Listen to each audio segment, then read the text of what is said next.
Hello, this is notes on what is R squared anyway, and it correlates directly with one of your homework problems, your chapter 6 and 7 class activity key. So you need to enter this in list 1 and the y values in list 2. It does continue over here. These aren't like two separate quantities. So just be careful there. Still list 1. You're just going to continue. And list 2. If you have old lists that you want to just get rid of in one foul swoop, you're going to hit second, memory, and choose option 4, clear all lists. Okay? So I have already done that and entered these two. So if you haven't done that yet, go ahead and enter these two lists and pause the video, and then I'll see you when you return. Okay, welcome back. These are your two lists, L1, L2. So we are looking for a way to estimate the weight of a mystery person. For now, pretend we don't actually know the heights. Sometimes we'll guess too high, other times too low. We seek a method that will minimize the errors we make in the long run. Without any information other than this set of weights, what would be the best weight to guess? So we had a discussion with this in class about GPAs, with the counselor guessing, the average weight would be the best versus other methods. So if we go with the average weight, since weight is in the Y category, this would be Y bar. So the errors made using this guess the mean strategy would be Y minus Y bar. So we're going to calculate the summary statistics for the weights. Now, when you do this, I'm going to scoot. Here's what we're doing. But you want to kind of start to get in the habit of where this is without kind of always looking, and maybe you're already there, so hopefully you are. Stat calc, we want one variable statistics. Since we're looking for Y bar, we're going to use list 2 as our list. Calculate. Okay, so here's our statistics. So the mean weight, 153.46. Okay, so while we're here, let's go ahead and we'll just jot them over here for the summary statistics. X bar is 153. That's an ugly 3.46. Your standard deviation, you've got 20.636. Your 5-number summary, quartile 1 is 140. The median is 150. I missed the minimum, is 106. Quartile 3 is 168. And then the maximum is 200. All right. All of those summary statistics for the Y's, the weights, are now stored in the temporary memory. So as soon as you do this again with another set of data, they will be replaced. So sometimes you just might want to jot them down and have them in case you do inadvertently, put in some other data so that you can have them for another time. Okay. All right, so we are going to create a list of these errors by going to list 3. And we're going to put the cursor up on list 3 to darken it, and we're going to enter the following.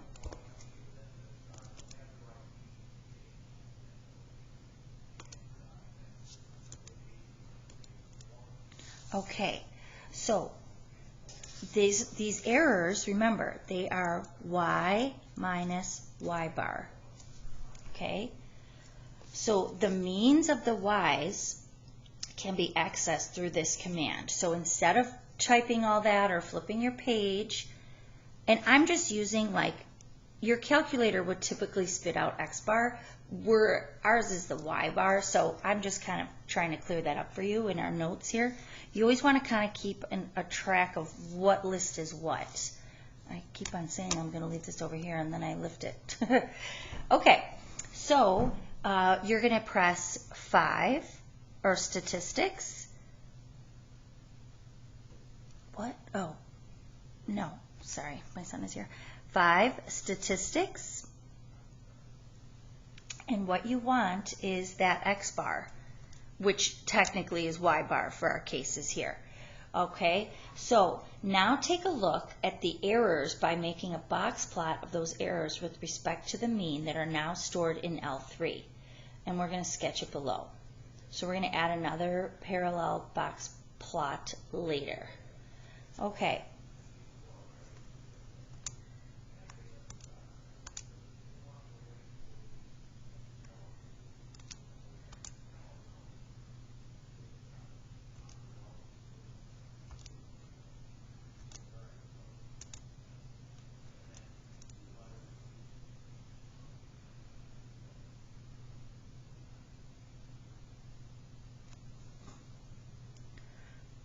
Pause. Ooh. Okay.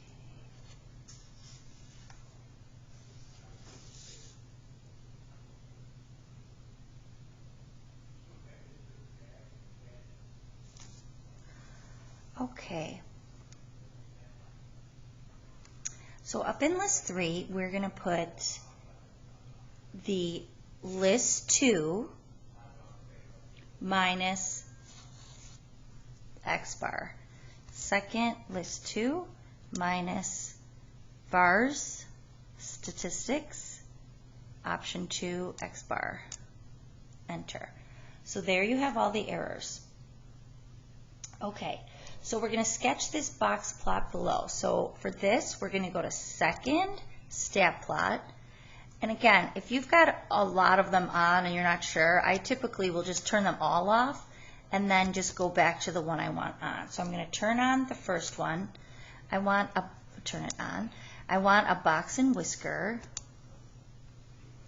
with my X list to be list 3 and the frequency 1. And then we're going to hit zoom 9. Okay. So we're going to sketch that here. So this one, we've got our negative 22.87 is our min.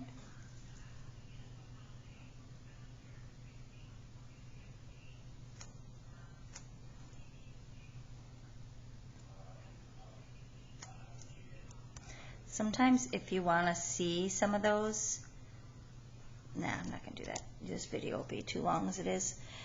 Okay, so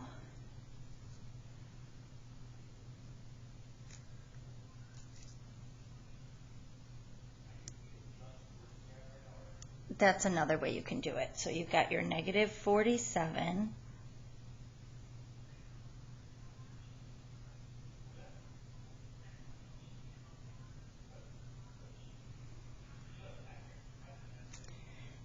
that was a pretty decent one for that one. Okay. That next one is negative 13. That's where I started. So that was kind of negative 13.46, negative 47.46.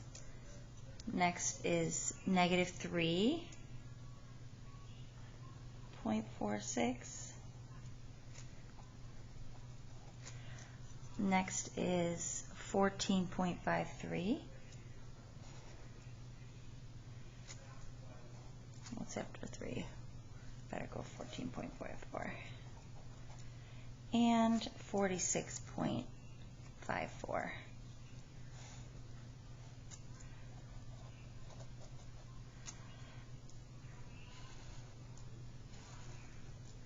not a very good looking box plot, but there we go. All right, so we're using trace to get a feel for the distribution. The median is negative 3.46. What do the errors to the left of the median represent? The observed weight less than the mean.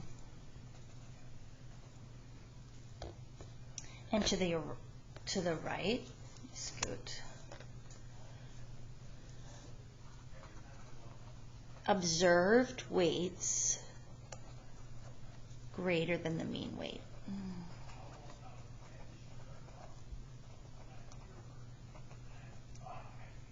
That's not a very good looking weight. There we go. All right, so this 0 point represents the mean weight. All right, we want a quantitative measure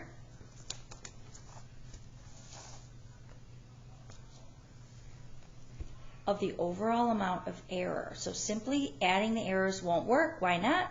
Because that would be 0. So we're going to check, which, I mean, we could, oh my gosh, I just moved it again. Second list. And if we wanted to find the summary, go over to math, down to sum, just 5, and you're going to sum of list 3. So that's super duper duper duper tiny. -4 times 10 to the -11 is obviously, well, not obviously, but hopefully 1, 2, 3, 4, 5, 6, 7, 8, 9, 10, 11. So that's 0, 0, 0, 0, 0, 0, 0, 4, which is essentially 0. So, so that's obviously the calculator giving up and getting as close as you can get. Okay.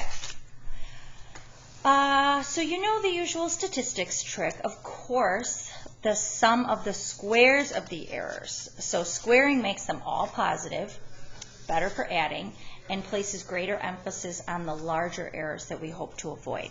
So we're going to find the sum of the squared errors to the mean. Okay, so we're going to do our y minus y bar squared. So remember, that was just the list 3. Okay, but now we want a summary of that. So we're going to hit second list, over to math, down to summary. I usually choose option 5. I don't know why I just did that. Of second list 3 squared. Okay. So 106.46154. Okay, so now suppose that rather than just having to guess blindly, we knew something useful about the mystery person. Let's say the height. I mean, no surprise there, right? Obviously, a height is a correlation to a person's weight. And if you didn't like this, you could make another list, just FYI. You could make a list and then sum that list. But anyways, I think we did that in class. So like list 4 would be list 3 squared, and then you could go back and do it, you know, to take the sum of that list. Just in case, this is kind of hard to find. This never made sense to me that the sum key was under second list. And then like this stands for operations and this is math. So that's where, you know, you get like sorting, dimensions, sequencing, etc. But I don't know, it makes sense that it would be under the math key, so that used to throw me. So if you're struggling with finding that, go ahead and do the list. Okay, any old who. So find the equation that we would use to predict the weight from the height. Okay, so we're going to hit stat, option 8.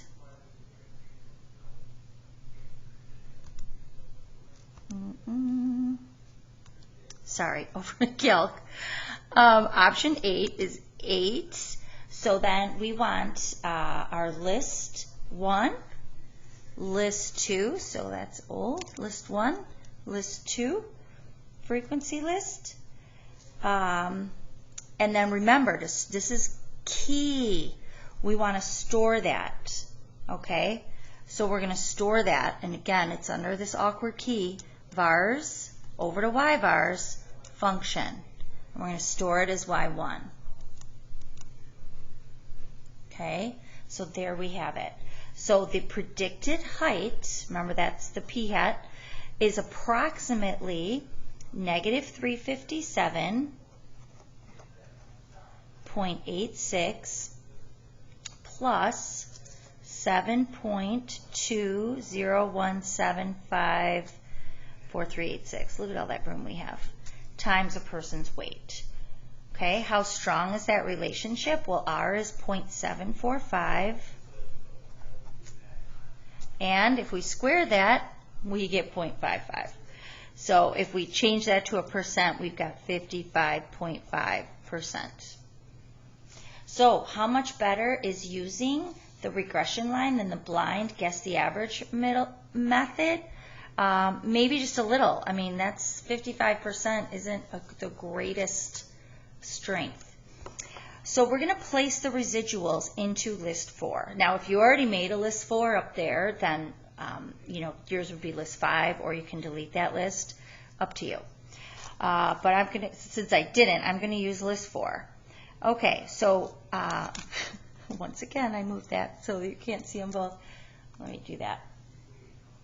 All right, so we're going to create a list of errors. So go up to list 4, and you're going to do L2 minus Y1 times L1. So this is the observed minus the predicted. The residuals equals A minus P. The actual minus the predicted. You're an AP kiddo. So stat, edit. Now I'm going to pop over to list 4. I'm going to do second list 2 minus that Y1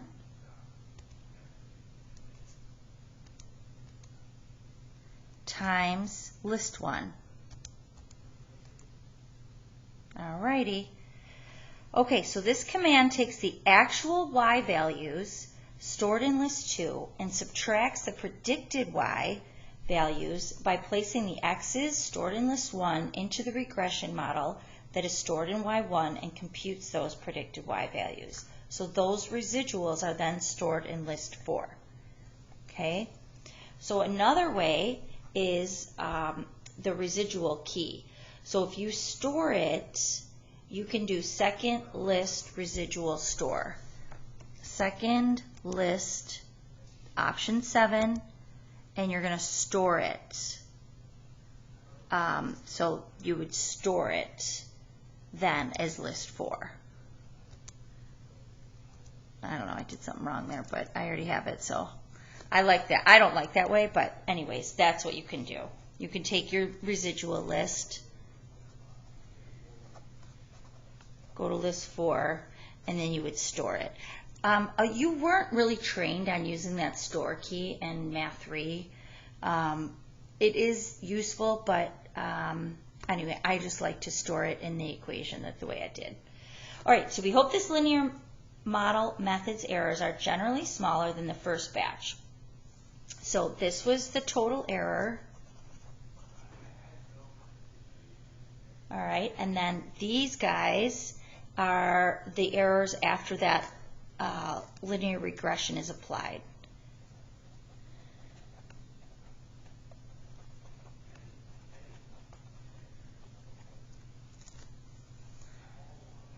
Okay, how should the box plot of these errors compare to the ones we looked at before? So we hope that it's smaller, okay? We hope that it's smaller. So we're going to do second. Now I have to flip the page again, but oh well.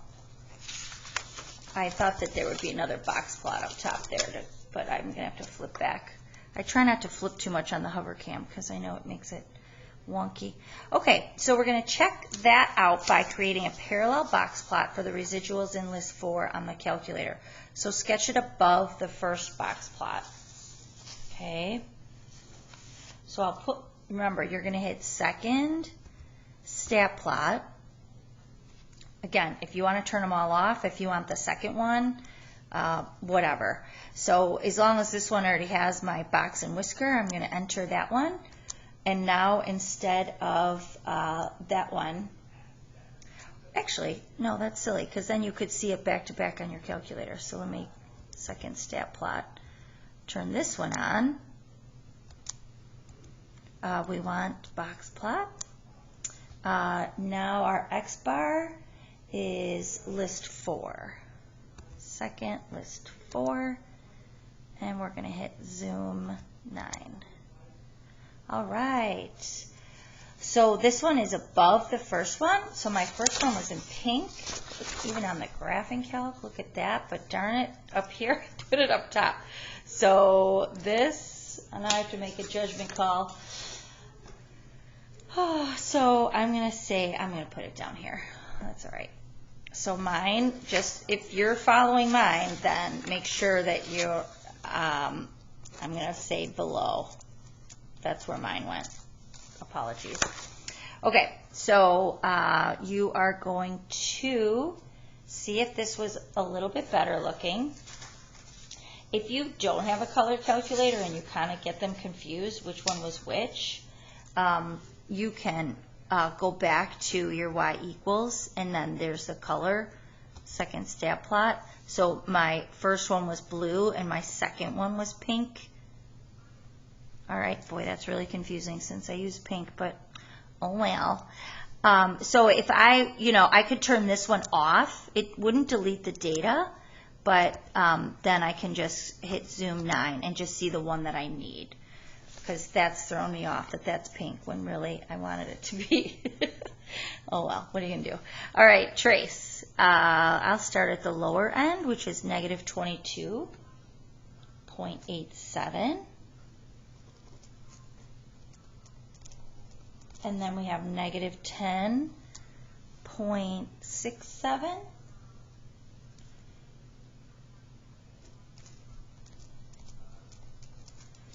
And then we have negative 2.86. And then we have 4.93. And then we have, what's our max? 28.94.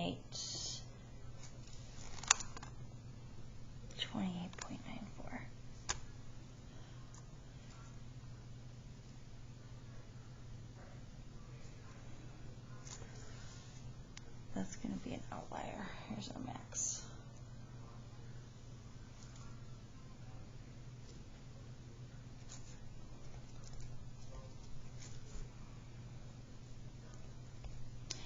I just don't want to flip later because I know that that's going to be our outlier.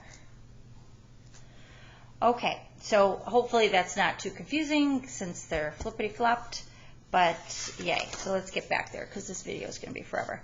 Okay, so the two box plots show us that taking the mystery person's height into account generally reduces the error. So I'm going to turn this one back on so you can see it here.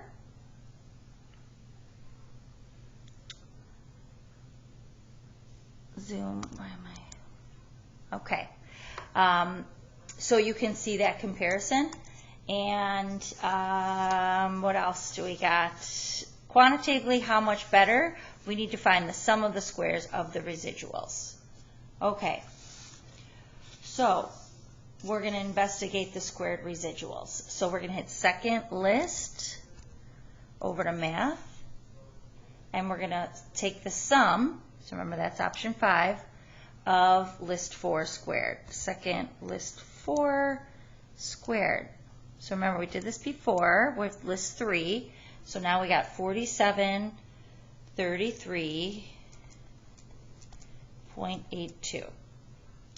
All right, overall error is now a lot smaller. What percent still remains? So remember that SSE is the remaining error. I try to put my hand out of the way when I'm on here. After using the least squares regression line. All right, so we're going to take the sum of list 4 squared, all right, which we already have, divided by the sum. So you've got your second list, over to math. I could probably recall that from my previous one, but now it's too late. The sum of list 3 squared. Second list 3 squared. All right, so we get 44.46%. All right, so Yeah, you really should use that up arrow, but it's fine. Okay, so don't round in the middle of a problem. So do not round in the middle of a problem. If you, use this I kept all the way out on my calculator. If you round in the middle of a problem, this is going to be a shade off. Okay, so be really, really, really careful. Hopefully, if you, went through enough of Math 3 or Calc or Trig or what have you, you know not to round in the middle. Okay, so what percent of the original error has been removed? So that's 1 minus second answer. Okay, so that is 55.5%. All right, so remember that's like 1 minus the unexplained is the explained. So the grand conclusion is that SSM minus SSE over SSM is equal to 1 minus SSE SSM. So the amount explained, I sort of said that here, the amount explained is equal to 1 minus the amount unexplained. All right, so it's sort of like probability, right? Like if your odds of rolling a 6 on a dice is 1 out of 6, the odds of rolling everything else is 5 out of 6. So total probability is equal to 1 minus whatever you probability. Well, I just gave you the probability of rolling a 6. All right, so that would be everything else. So it's sort of like that. All right, so R squared is expressed as a percentage. So we say that R squared of the variation in y is explained by the least squares regression of y on x. It gives us that proportion of the y variation that is connected to its relationship with the x variable. So it's that amount of variation that's explained by the connection having to do with this linear regression model. The rest of the variation among the y's remains unexplained. All right, so you've just explained, and now the rest of it is unexplained. That is, the remaining variation cannot be accounted for after regression analysis. That's the whole idea of analysis. But it sure gives us a lot better bet for prediction than just guessing the mean of the y's. Okay, so we're going to continue here on Thursday. Right now I would go to this chapters, I put it with a pencil, this guy, okay? So we just did the males, okay? So you can answer those questions, then do the female. So this is a little bit of an involved homework, but I think it'll really, if you try to do the females without kind of using so much of the notes, you'll kind of hopefully understand a little bit more of why we do all the R squared. What is R squared anyways? All right, have a great day.